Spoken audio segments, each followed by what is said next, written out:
and hopefully share some strategies, solutions, and always solidarity. So this is presented to you by members of the NACAC Learning Differences Special Interest Group. A few of us are all members of the SIG, and I know that through the registration, some of our attendees today are not members of the SIG, but we would, of course, encourage everyone to consider joining.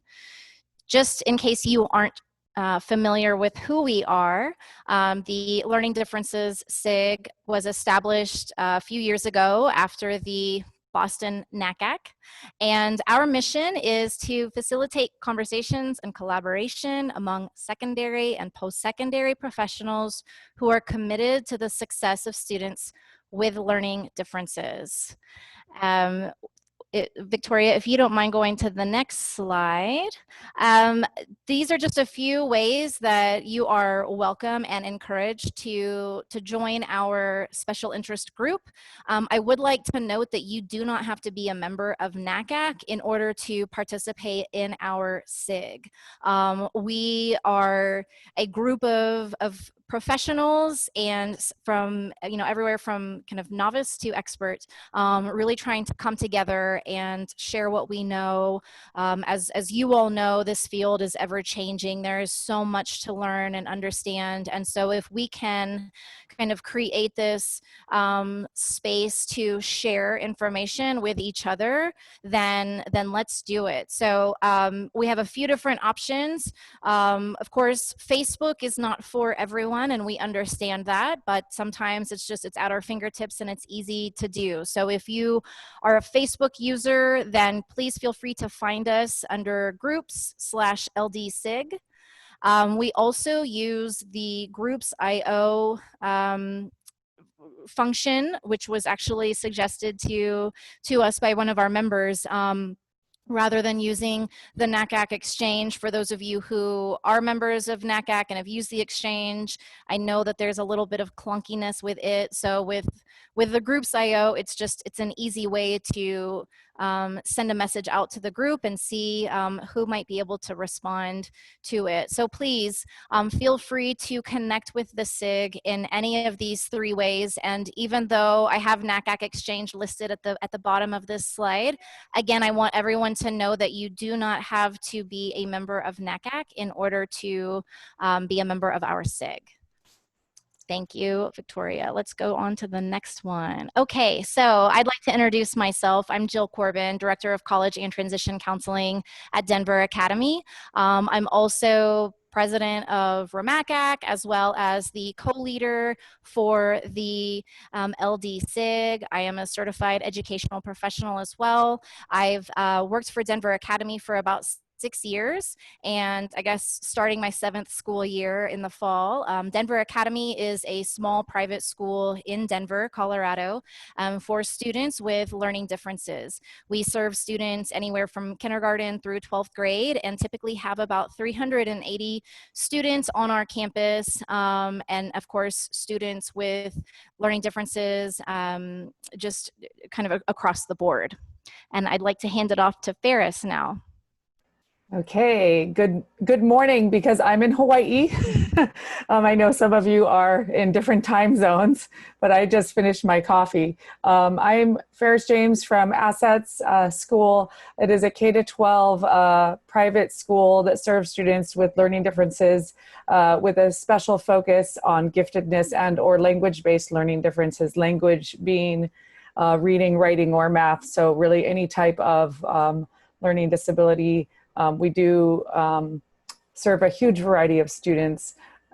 That said, it is a private school, so we do have a high tuition. We do give financial aid, but that can be a barrier. One of my reasons for wanting to get involved in the SIG is because I always feel that students in all settings deserve to get the type of services that we offer at Assets, that all the students with learning differences in public schools and in other settings should have that same level of care. So that is part of the reason I wanted to join Jill, and Jill is being a little humble because she's the founder of the SIG.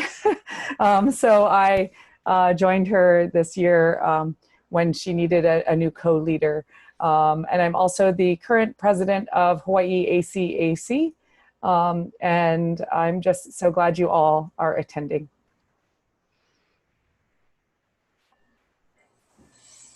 Hi folks, I'm Eric Endlick. I see a number of familiar colleagues out there, and welcome to all of you as well as colleagues that I don't know yet.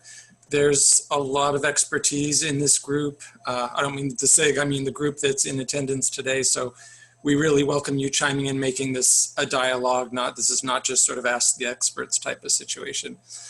So I'm Eric Endlick. I'm a clinical psychologist and independent consultant, work with students all over the world. I happen to be in the Boston area, but again, I work with students worldwide.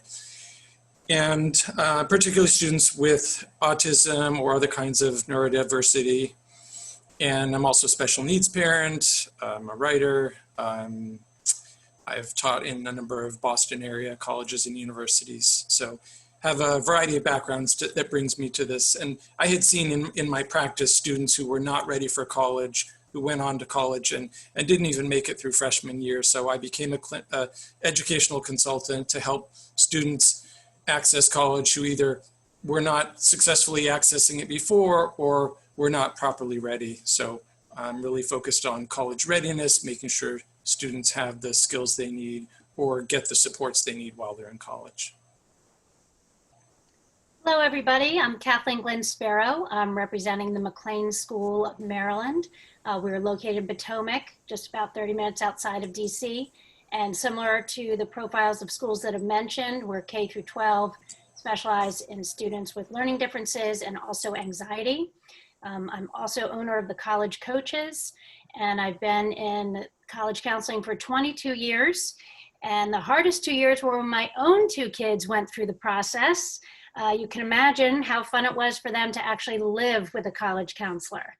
So they could tell you a thing or two on this webinar, but I didn't invite them, so. So then, hey everyone, I'm Victoria. I am coming from the Einstein School in North Texas. We're about 20 minutes north of downtown Dallas on a good day with light traffic. I am our ACT site supervisor and accommodations coordinator. I also work in transition services and college counseling, and I'm actually a student myself, and I have learning disabilities. I am high functioning autistic, I have dyscalculia, which is a math disorder, and I have severe ADHD. So if I go too fast, someone tell me to slow down. But that's me, so hey. Okay, I always, when we have in-person meetings, have a roll call. I also feel compelled to share though, I also, I'm surrounded by people with in my family with learning differences, including my husband and my child. And I think a lot of times people that come to this field are drawn to it because of a personal connection. And maybe just, I invite you to all think of what was your reason for coming today and who inspired you, whether it was you or someone else's experience. But I'm so glad that you're here. This would be my roll call. If we were in an in-person meeting, I'd have you all raise your hands if you're in one of these categories. And I always want more participation from certain underrepresented sectors in our SIG. And even on our panel, we feel conscious of our own level of privilege in terms of private school, Caucasian. There's just so many things. We need to engage a broader group in this conversation about learning disabilities, access, and support for all students, regardless of their background. And so here is can you go into the next slide?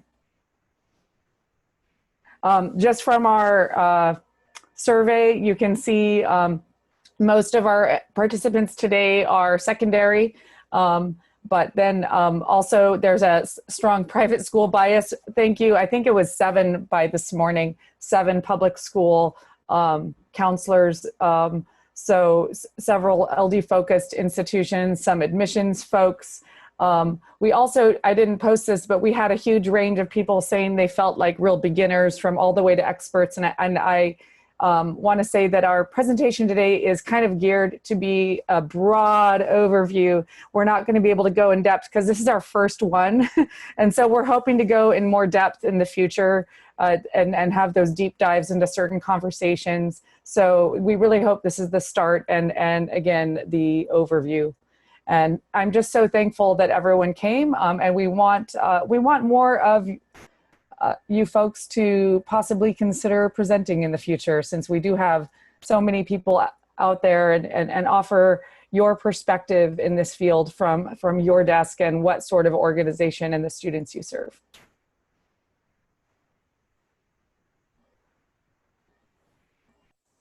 So there are a number of different paths that students can pursue after high school, and I don't want to in any way imply that all students should go to college. Of course, if students want to go straight to work or the military or get some kind of certificate to become an HVAC technician or a medical coder, there's lots of great paths open to students. But for those who do want to pursue some type of college experience, here are some of the ways that students with learning differences can do so.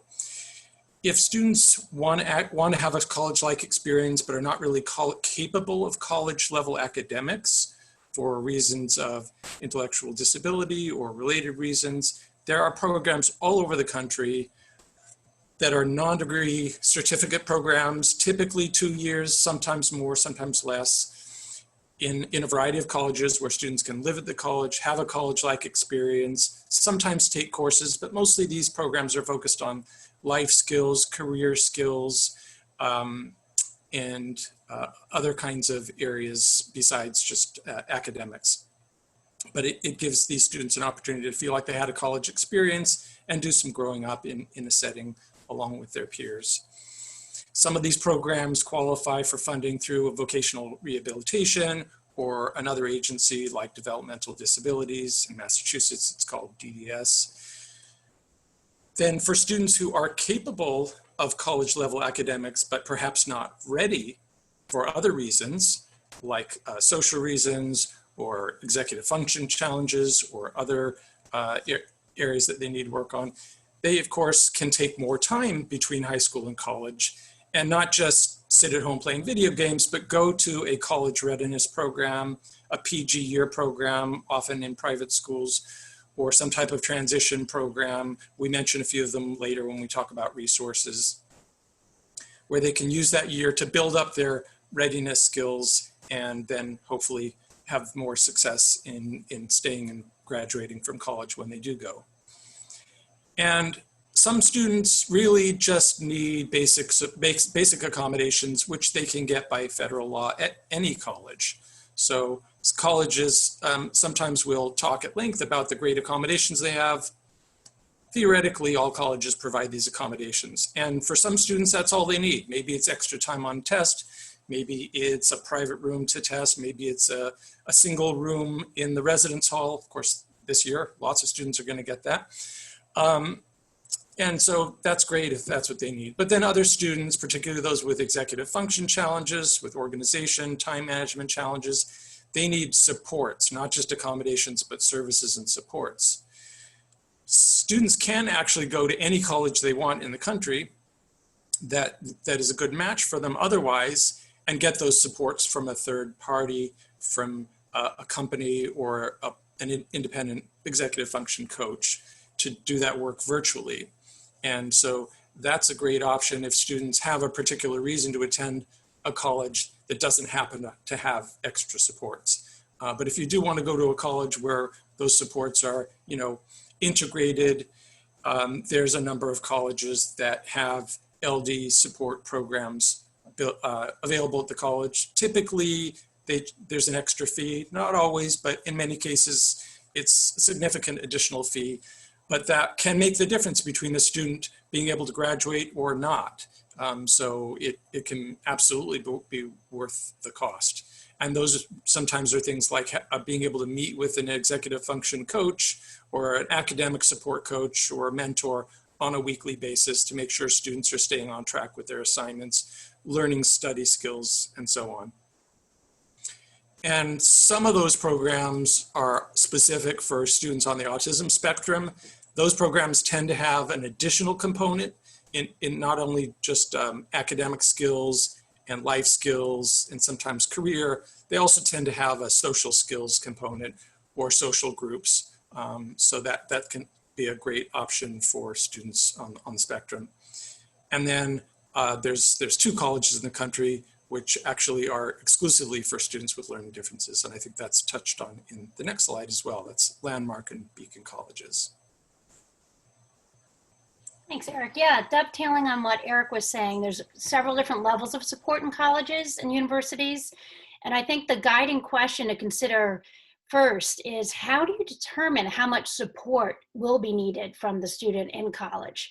And I suggest one way to do that is to check in with junior year teachers or the learning specialist at the school to find out exactly which supports the students is actually using, because a lot of students have accommodations lined up, but they only use certain ones. So I think that's a good place to start. The other thing I would do is, when you are looking for colleges, visit the Office of Academic Success. Consider its location. Is it located in a central place, maybe like the library or student center, where it's easy access and students are gonna just be easily accessible? Or is it on the edge of campus where students are less likely to go seek support? Is the staff and atmosphere welcoming? Is it in a old basement in the corner, staffed by an old lady like me who nobody wants to come and see? Or is it a welcoming, dynamic place where students would actually want to go? And then the other thing I would keep in mind is, are walk-ins welcome in these student support centers, or do you have to schedule an appointment? Speaking firsthand from my own son, who has learning style differences, if he had a paper due on Thursday, I can guarantee you he's not going to say, oh, it's Monday, I should make an appointment for Tuesday and work on it Wednesday. Instead, it'll be Wednesday night at midnight, and it'll be, oh my gosh, I've got a paper due tomorrow. So think about how your student or your son or daughter works, and if a walk-in is the better way to go, or if appointments are necessary.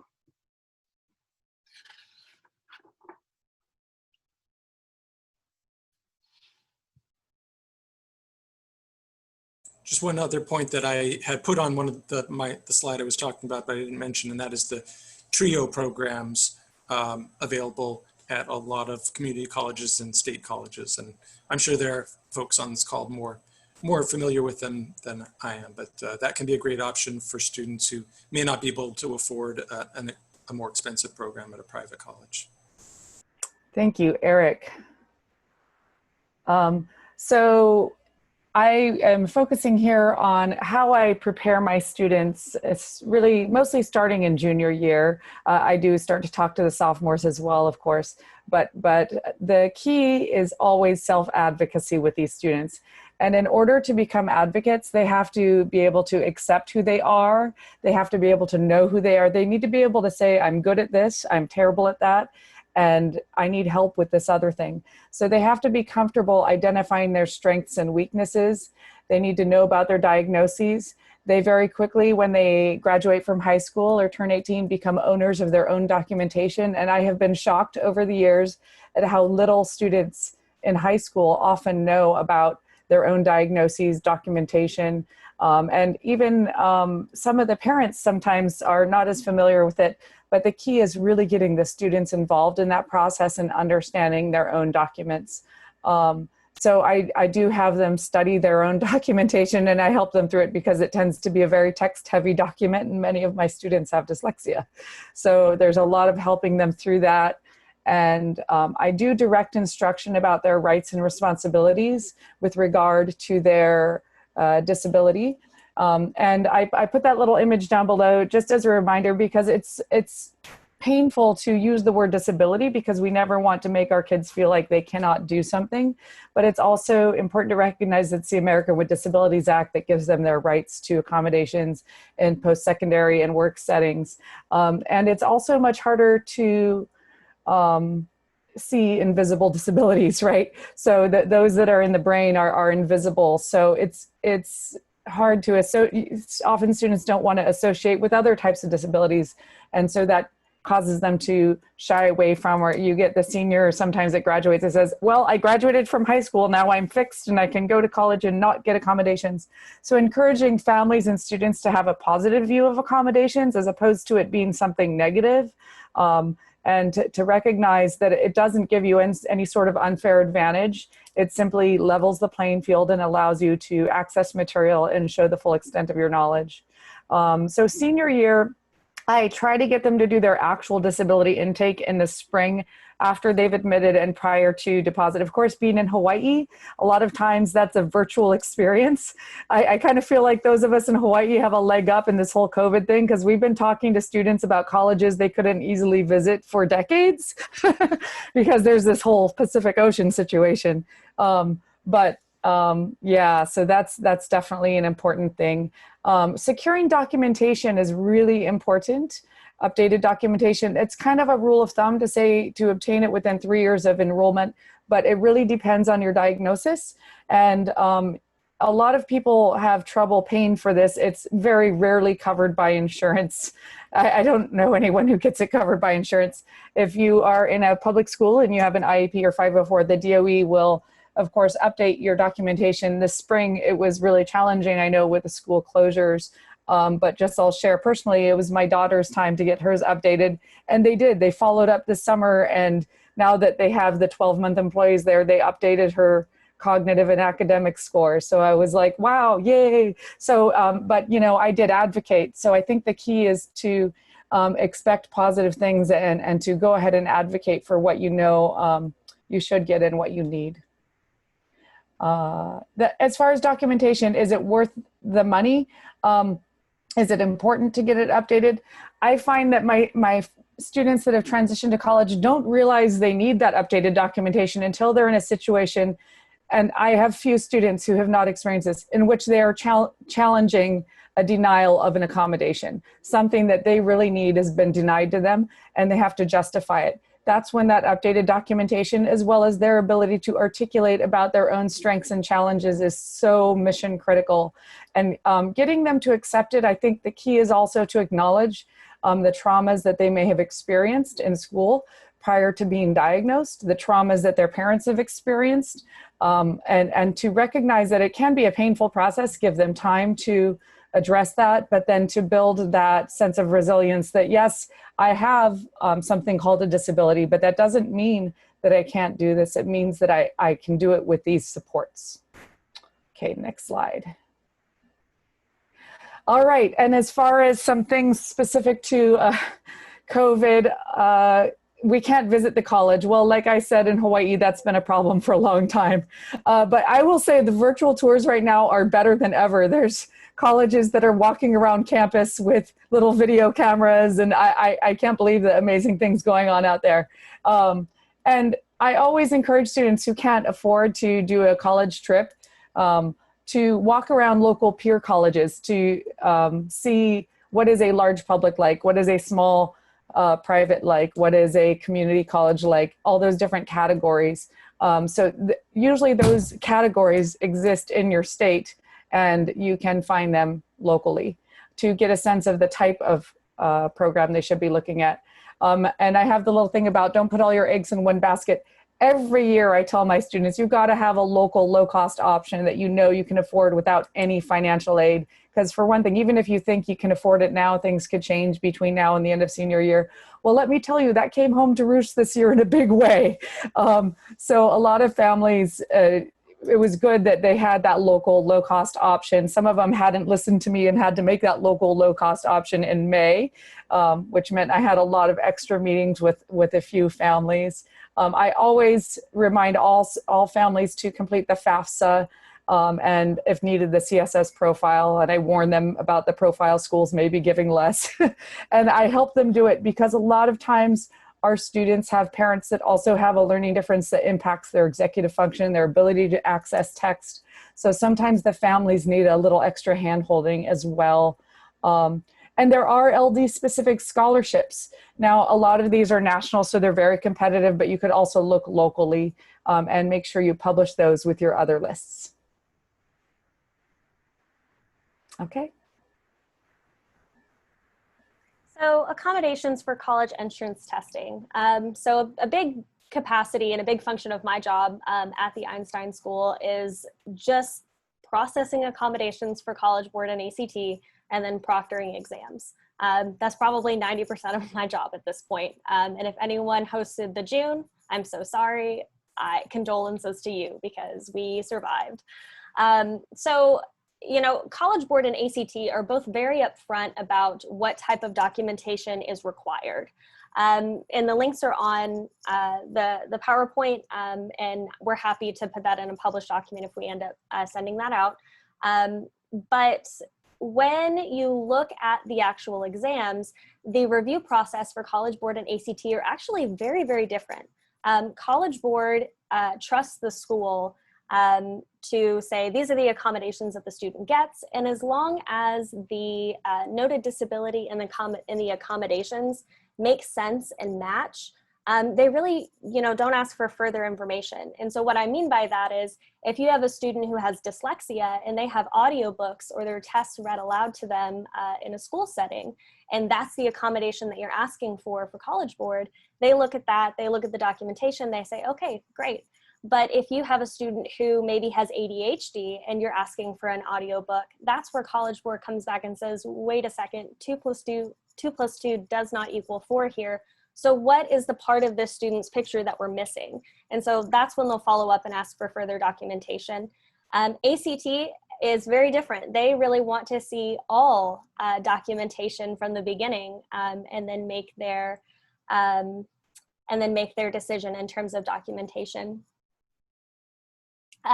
So when you are looking at what types of accommodations are accessible to students on college entrance testing, there are 2 big, I guess, groups. You've got things that are school-based, and then things that, in ACT's case, can be provided on a national level. And so anything that the testing center would need to provide, like access to a computer for a written portion, or if they're testing over multiple days, those things tend to shunt towards special testing or school-based testing. If it's extended time in one day, or if a student just needs stop-the-clock breaks, or if they need to have their insulin pump. The accommodations that don't necessarily deal with time, those can be provided at a national testing center. In both College Board and ACT, they filter those out very differently, but I'm sure if you're in this world, you're aware of that. But when you are providing that documentation to College Board and ACT, one of the biggest things that I can implore other professionals to do is to look at the student holistically. I think we've all had a day where something personal has bothered us, and we go into work and no one would ever know. And we can hold it together for our workday, then we get home and we're just exhausted. Well, our students are no different. If a student has anxiety, they may be able to hold it together for the classroom setting, but when they get home, they're just riddled with it. I had a case that was previously denied that we won on an appeal for a student who was so anxious. She did that. She went to school, she held it together, but she was so anxious when she got home, she couldn't fall asleep at night unless her mom was in the room sleeping with her. And so, you know, learning disabilities, mood disorders, physical disabilities, they all manifest in different ways. And so sometimes it takes asking the more personal questions to get to the bottom of it. But, you know, just keep your ear out. So if you hear something that might be an indication, ask further questions, ask follow-up questions, because a parent may not know that you need that information for the accommodations case until you ask those questions. So, you know, it's better to have more information and not need it than to not have enough information and the student doesn't have access to the accommodations that they need. So Ferris, if there's anything you want to. I want to add something that popped up in the chat. Lauren said, don't forget 504s. I think you're addressing that. Yes, that's a very important type of documentation that could be used in this setting. 504s or IEPs in the public system are great for providing documentation to the College Board. And I find the College Board to be quite flexible with regard to trusting what the school is doing compared to ACT, which seems a little more label happy to me. And I think, I don't know if I addressed that properly, Lauren. And then another thing she said that I thought was really on point, professional licensing exams are a particular problem regarding documentation and history of using accommodations. That's so true. And I think that we need to consider that in advising our students. And I'm thinking of some of my students who have gone on to become nurses, who, you know, needed things like double time and reader for testing, they didn't necessarily get the full extent of their accommodations on those board exams or anything like that. But they got some of them. Maybe they got just the extended time. And that can be a real barrier where sometimes they have to take it more than once. And of course, there's some professional licensing exams that don't allow any accommodations for some odd reason. And particularly if there's any, you know, military affiliation to it, the military is exempt from the American with Disabilities Act. And oh, that's what you mean, Lauren. Yes, ADA and Section 504 of the Rehabilitation Act both protect students in post-secondary settings. You are correct. Thank you. Thank you for that clarification. You are correct. Okay, that's pretty much it. Other than that little cartoon there and fair test we have to put in, because I do think that college entrance tests are a horrendously poor measure of students' college readiness or potential for success. I've seen too many students with great test scores that were not ready for college, too many students with horrendous test scores that just blew me out of the water and did great. And I'm so thankful that I guess it's a tiny silver lining that there's more test optional going on right now. And hopefully people are looking at the research behind that and not just doing it for COVID. And there's so many access issues with the tests beyond the learning difference things. They're not a good measure of our students moving forward. All right, I used to think that my job as a college counselor kind of ended once those seniors walked across the stage, all done. But you know, it's kind of like marriage. The work is really just beginning after you leave the ceremony. And it's okay if my husband hears that in the other room, because we're going to be married 25 years in August, and it's a lot of work. I'm worth it, just saying, just saying. But what I do is I tell my graduates to follow these steps once they've deposited at college. So again, this is when they're leaving high school and getting ready to go to college. And they need to start it early. There are a few steps involved. It's not click on this and you're done. Each college, of course, has its own system. So you need to go visit the web page of Office of Student Success, Disability Services, Academic Support, whatever it's called. And on that note, you know, while I have this captive audience, I think it would be wonderful if colleges and universities would think about moving towards naming those offices, you know, Office of Academic Success. As my son said to me the other day, like, Mom, nobody wants to walk into an office that says disability over it. And I recognize the legal ramifications, but just for the title of the office on the outside, you know, just kind of a positive spin it would be a wonderful trend to see. The documentation that's been covered in this webinar needs to be submitted to the college. And there's often an intake call. So just because you submit the documentation doesn't mean you get what you asked for. They'll look at the documentation, what you've asked for, see what makes sense to them, and also what they're able to provide. So that's another step. Then there might be an accommodation that does not get approved. That happened my case this summer, just with my son, that one of his accommodations was not approved. And I was very surprised. It was a very straightforward accommodation, so we had to appeal, and that takes time too. And the other thing I would just say is, when they're starting college too, they're gonna have an initial meeting, usually during orientation or something like that, to kind of get things going on the right foot. But it is hard for the students too. They're starting all over again. They just figured out how to do college, how to do high school, how to do it well. And now we're asking them to start all over with new professors, new friends, family supports are not there. So I think it's really important to just kind of recognize that the challenge that adds to the whole going away to college piece. So the more that you can get the student to just own it up front and be a self-advocate, I think the better served they'll be in the long run.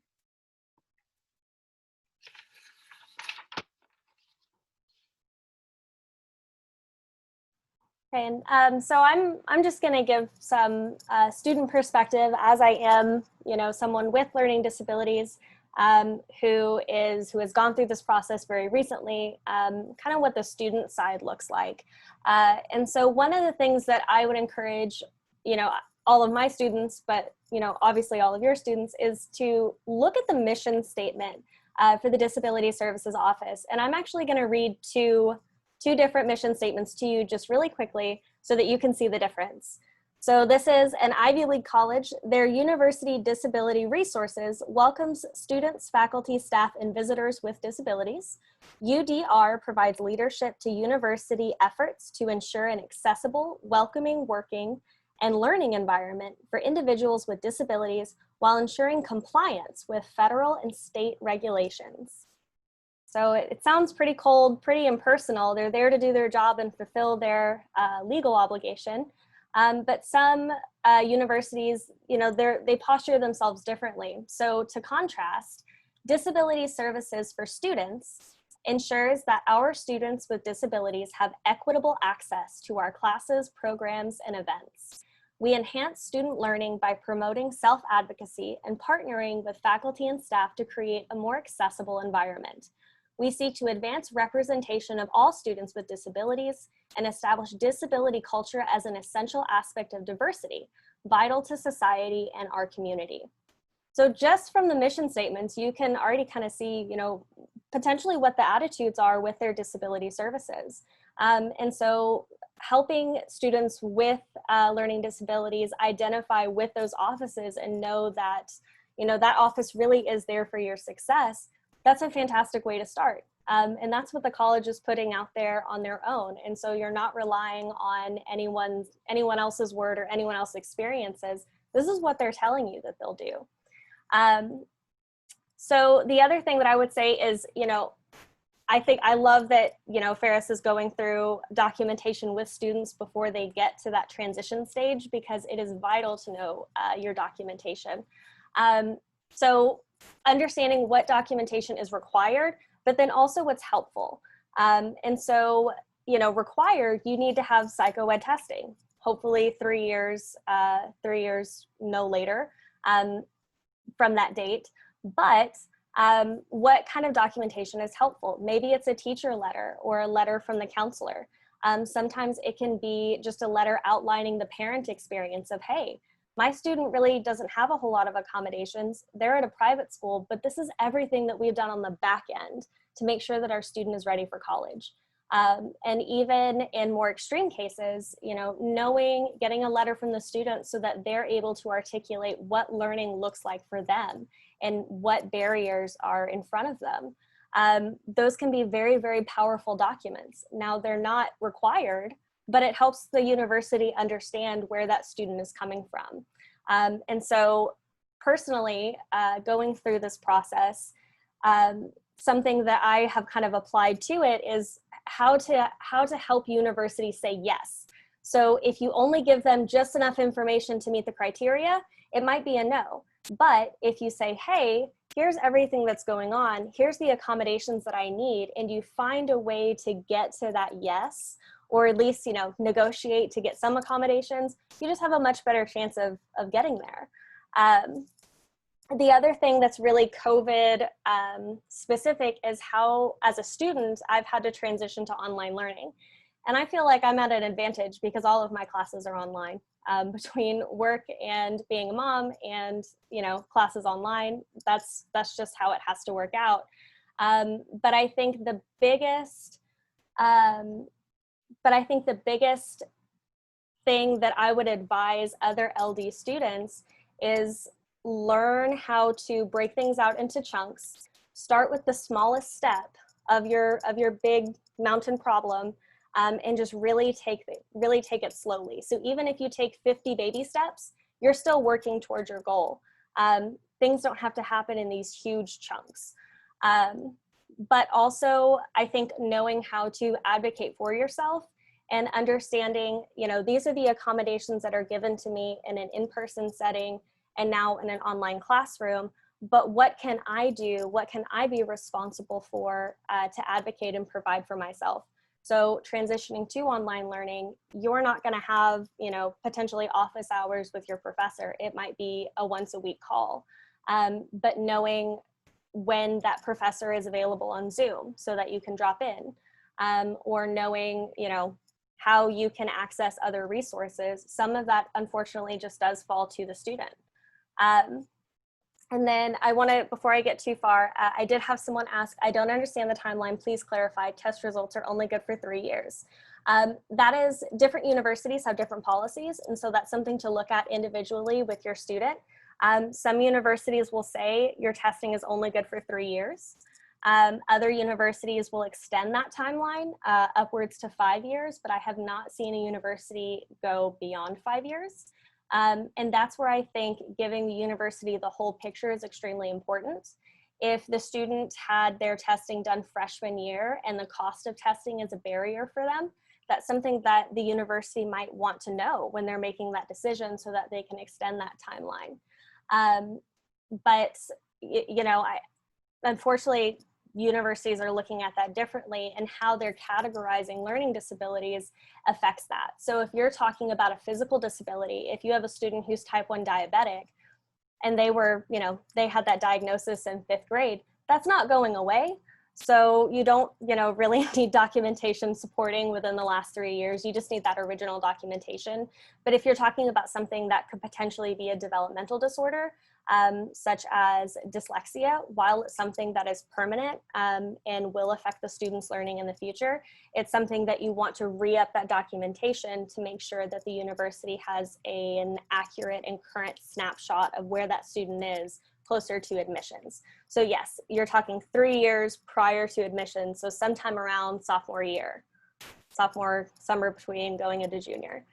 If you have adult students that contact you, that 5 years can be more applicable because at some point your brain does kind of stop developing. So if you know, unfortunately, if you got your testing done at 22 years old and you're now 40 years old going into college, they very well may take that testing from a few years ago, but it's just up to the discretion of the university. So the sooner you start that application, the sooner you know what exceptions that school can make.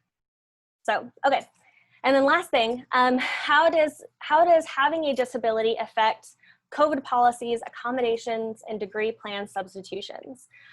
So one of the things that I saw across universities is the pass-fail. So if you have disabilities, and so like I have dyscalculia, it would be better for me to opt into pass-fail than to take a C and have that in my GPA. So using that COVID policy to my advantage as somebody with learning disabilities is something that most students can do. The other thing just to check up on is for degree plan substitutions, and that's really in the case of more extreme learning disabilities, making sure that they have access to all of the courses required to their degree plan, but that those courses are also, it's reasonable to expect a student to achieve that. We had planned to have each of us address this. I just want to say though, I think we're running a little over time on our presentation piece, and we want to make sure we get to the Q&A. So I'm going to not comment on this, but if Kathleen and Eric and Victoria, I think you just shared a little bit about that, but if any of the panelists want to share about particularly how COVID-19 and the other issues going on in the world right now have affected your students and the ways that you serve them,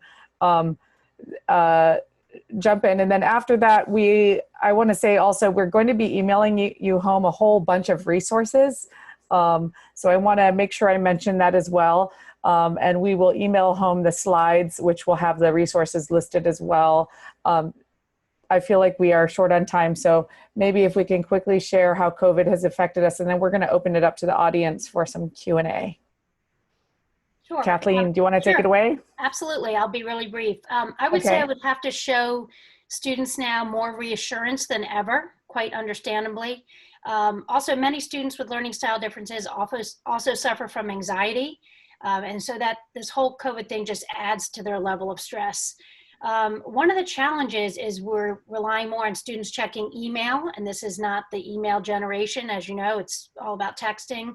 So when we're not in the building, there's no tracking them down at school to see if they missed a meeting. And that can be really tough, especially with kids who have executive functioning challenges. But on a positive, I think that students are really having an opportunity here to develop resilience and creativity, use their creativity to do some workarounds. and I'll hold there in the interest of time. Okay, Eric, do you want to comment on that Sure. at all? Also, just briefly, I mean, the main way that it's affected me is the same way that it's affected my students, which is not being able to tour colleges. I had 25 colleges lined up I was going to visit in the first half of this year. And then, you know, had a really great tour in the DC area of some LD focused programs. And that was it. Haven't been to a college campus since early March, which I miss. But and the other thing that I have in common with the students is uncertainty. You know, we all share that uncertainty about what the future holds for higher education. As a counselor, I can provide the information that I have and techniques for managing anxiety, because uncertainty tends to increase folks' anxiety. So I can help them cope with their anxiety and do the best we can with the information we have.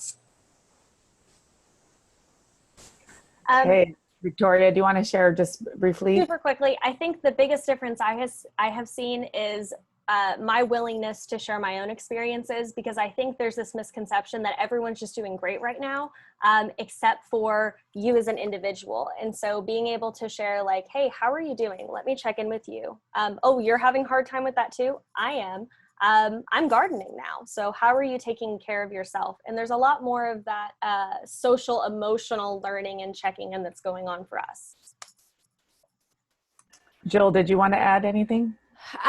You know, I think for me, I kind of two main factors that are on the forefront are we are a national test site for ACT, and of course we have special testing, and so just trying to figure out if we will be a national test site in the fall, if we even really want to be a test site in the fall. Maybe this is my opportunity to break up with ACT. But I also know, of course, that my students, like the special testing is so important to provide that to my students, and how can we do that safely? And then kind of on the flip side of that is, you know, I didn't get to spend as much time as I normally do with my juniors this year. You know, I mean, I said goodbye to them in early March, and then the hope is that we return in August in person, and I hope that I have some time to really kind of check in with them and learn about them. You know, typically I have about 50 students in a class, so that's manageable, but thinking about letters of recommendation, I feel like I missed out on some pretty important time. Yes, we were able to connect, of course, virtually like everyone else, but to Victoria's point, I mean, there's still that, there's that personal piece that's kind of missing. So I just want to make sure that I kind of take advantage of the time that I do have in the fall to really develop relationships, or even kind of start earlier in August before they even come back to school, just to make sure that I can kind of reach out and connect with them, so that their letters of recommendation are as solid as they have been in the past. Okay, I'm gonna move on to the next thing, because I think you guys all addressed things that I would have said, and we want to open it up now to questions from the audience. So if you have a question, you can either pop it into the chat and I'll read it, or you can unmute yourself and just speak up. There are 34 people, so I'm not sure what happens when 2 people unmute themselves, but I guess we're about to find out. Let's go. So please be brave and advocate, ask your questions. And if you could introduce yourself with your name at least, so we know who you are, that would be great. I do see one in the chat that was posed to Eric about his visit to DC. Oh, yeah, I was going to answer it in the chat. Oh, okay, great.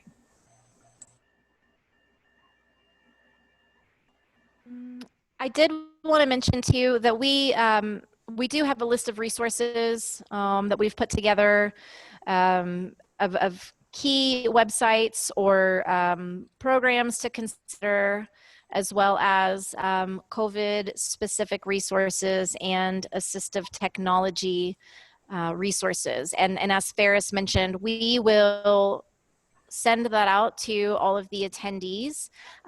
We will send out the PowerPoint slides as mentioned, and we are working on trying to get the webinar sent out to everyone too. That might take a little bit more time, but just to kind of reiterate, we understand that there is so much ground to cover, and of course we have 60 minutes, and it's impossible to really get into depth with so many of the various topics that we could kind of go into. So please know that we do want to continue these conversations moving forward. We welcome all voices. We welcome new individuals who are experts in other pieces of this field to also share their experience. So please know that we are always looking for more collaboration. I want to share a comment and question from the chat. It was from Katie Harris. It was not lost on me that the panel was not particularly diverse. I believe that as college and transition professions, it's critically important that we appreciate the importance of working intersectionally and understanding by people of color and other students are not, I'm saying it wrong, impacted differently when they are neurodiverse, specifically when we address the issues related to college access, college success, and career success. Absolutely. We actually, when we first gathered for this panel, because we put it out as a question to our LDSIG, who wants to do these? And it was sort of whoever answered. And I was feeling very bad that we are kind of this very privileged and predominantly white echo chamber. It's terrible. We need to improve. I just want to say thank you for that comment because students in their identities are intersectional. The students we serve, we see this every day. They have lots of different identities and all of them impact them together. And we need to address that. But also we need more leadership in our SIG from people of color, from people from more diverse settings, from public schools, from underrepresented settings, because those students in those settings are less likely to be identified. In some cases, though, they're more likely to be identified in certain disabilities and not in others. And it's less likely that they're going to get what they need in this process. And you can see the many steps in the process that create that systemic privilege. So thank you, KD. I want to address that. Did you want to share anything else on that or correct me on what I mispronounced? Would you like to add something verbally? Hi, thank you so much for reading the question. No, I just think it's really important, and I often find when I go to these meetings and that there's not a lot of us. I am an African American woman, and I am a founder and executive director of a nonprofit that serves students who are neurodiverse. Well, we serve all students, but a particular aspect of our work really is focused on making sure that students of color are appropriately served, particularly in the areas of college access and college success. And so this is a really important issue, and I often find that these types of events, there is very rarely panels that are diverse, and so it's a major point of frustration. So I think it is very, very important. So I appreciate your openness to it, and I will, of course, reach out to you and see to what extent I can be useful in providing some level of leadership. Our organization does do a transition conference, and we focus specifically on transition work. We do a college planning and transition conference for neurodiverse learners. We do it every year. Fabulous. And this year we're focusing on issues of intersectionality. So I'll be reaching out to everybody. All of you will be focused, we're going to be reaching out to all of you. In fact, our call for presentations is going to go out soon. So I'm going to be reaching out to the leaders of this presentation, and we would love to have, any and all participate in the conference. We need more voices. And thank you for the opportunity. Thank you, KD. That's amazing. I look forward to hearing more. Let's see, I'm looking for questions in the chat, and if there's other questions that I might have missed or we might have missed. I don't have a question. I just want to I want to suggest, sorry, I've got like 19 things happening on the screen right now. I want to suggest a webinar to everyone. There's a NACAC and American School or the Association for School Counselors, American School Counselor Association, did like a combined webinar. It's a kind of a short one. It's not super long, but it's titled Supporting Seniors Virtually Through the College Admissions Process. And there were some really big tidbits that I got in there, because, you know, those of us who have never had to support virtually kind of were on the tail end of everything. But I'm starting to get really concerned about supporting my students through the actual application process. And it seems daunting and impossible. So that webinar is really good for actual like practical uses. I'm going to put it in the chat. I just wanted to let everybody know there's a link in there. It's a really good webinar. I'm not associated with it in any way. I just watched it about a week ago, and it's great. So. Thank you, Tony. I appreciate in the chat, someone pointed out we missed Merritt's question. The question is, college counselors are wonderful. That's you, Kathleen. But what can parents do to be supportive? Thanks. And I always share with my parents that there's, and this is not my idea. This is Rick Lavoie, who's a learning difference expert. He says you have to become their consultant, not their CEO. And you have to start that as early as possible. So you have to, throughout the high school process, allow them to take a skills-based approach to everything they're doing, allow them to have missteps and reflect on them rather than making sure that they succeed. So it's super important that you let them kind of fail a little bit, not a lot, in that safe setting of high school, such that they reflect and move forward and learn to reset their habits. I think the other thing that parents need to do, and this actually comes from my former head of school did qualitative research on our graduates to find out what factors influence them in terms of their likelihood to succeed in post-secondary settings or not. And in that, that qualitative study, we found, and this is not unique, that when parents fully embrace the accommodations and their students' strengths, their challenges, and also allow the student to own the decision, even, yes, when it's a bad decision, even when you have to bite your lip and pretend that you have faith in them when you're like, this isn't going to go well. You have to let them own the process and also fully value that access to accommodations and encourage them to access supports in a way that isn't demeaning to them, in a way that allows them to feel uplifted and empowered. And so just modeling that advocacy, because, you know, when they're little kids, we are their advocates. And then when they become adults, we're not even allowed in the office in the conversation. So it's so important to keep that relationship with your students strong so that they know they can reach out to you, but also to help them connect with those new resources on their campus. And have you not be their only support. Make sure they find the new supports. And that's, you know, becoming their consultant, not their CEO. I just love that quote. That's the best I can say. Anyone else want to add on that? I would like to. I would encourage parents to have very honest conversations with their students before they get to the transition process.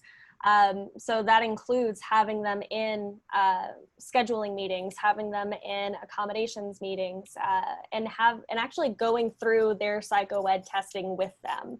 And I say this because I have seen dozens at this point, students find out that they are bipolar, or they have anxiety, or they have ADHD. They find out when they go into disability services on their college campus, and no one has ever had that conversation with them. And that is terrifying to me. So, you know, as a parent, be open, be upfront. And I'm going to echo that. As a parent, yes, if you're paying for college, you are the customer, but your student, your child is the constituent, and they are really driving this ship. And so advocate for them, but at the end of the day, it's their education.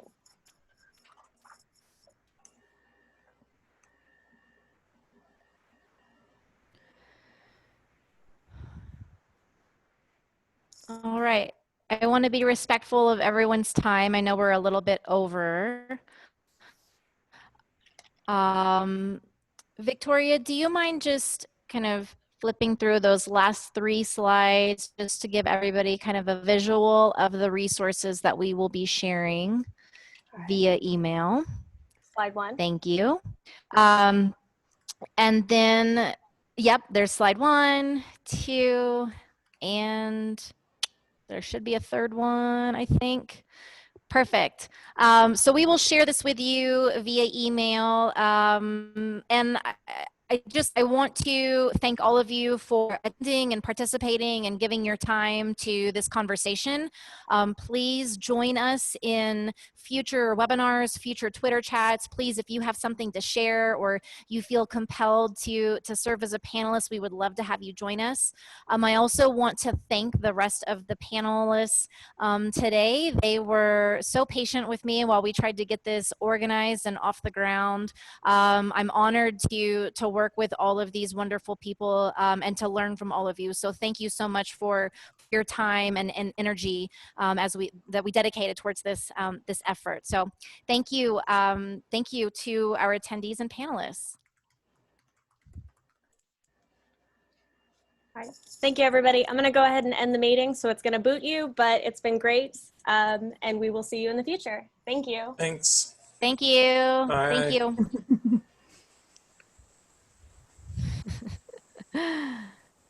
All right.